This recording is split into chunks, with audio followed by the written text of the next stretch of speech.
So this morning I want us to think about legacy. What do you want your spirit-filled, famous for to be?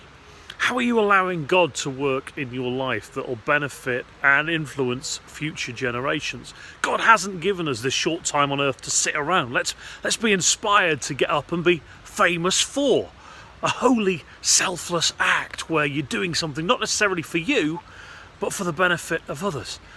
Let's share a reading together from Ephesians 2. This is Paul writing to the people of Ephesus, reminding them of God's purpose in our lives. Because of his great love for us, God, who is rich in mercy, made us alive with Christ. Even when we were dead in transgressions, it is by grace that you have been saved. And God raised us up with Christ and seated us with him in the heavenly realms in Christ Jesus, in order that the coming ages he might show the incomparable riches of his grace expressed in his kindness to us in Christ Jesus. For it is by grace you have been saved, through faith.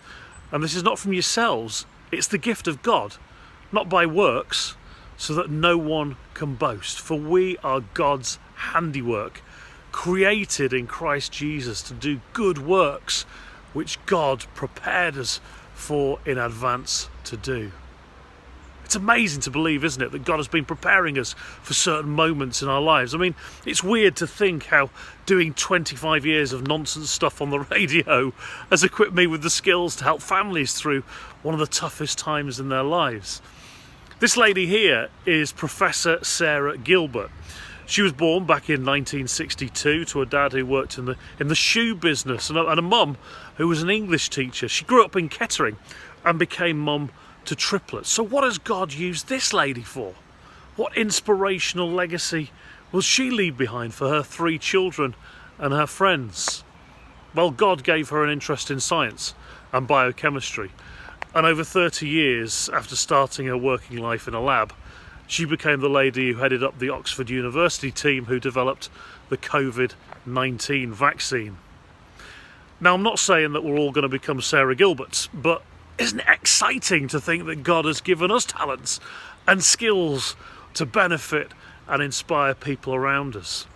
Do some of us just need a kick up the bum, maybe, to find them? Our message this morning comes from someone who certainly needed a spiritual kick up the bum. He got it and has changed the lives of so many people around the world. We're going to hear from a man called Scott Harrison next. He's on the way in a mo.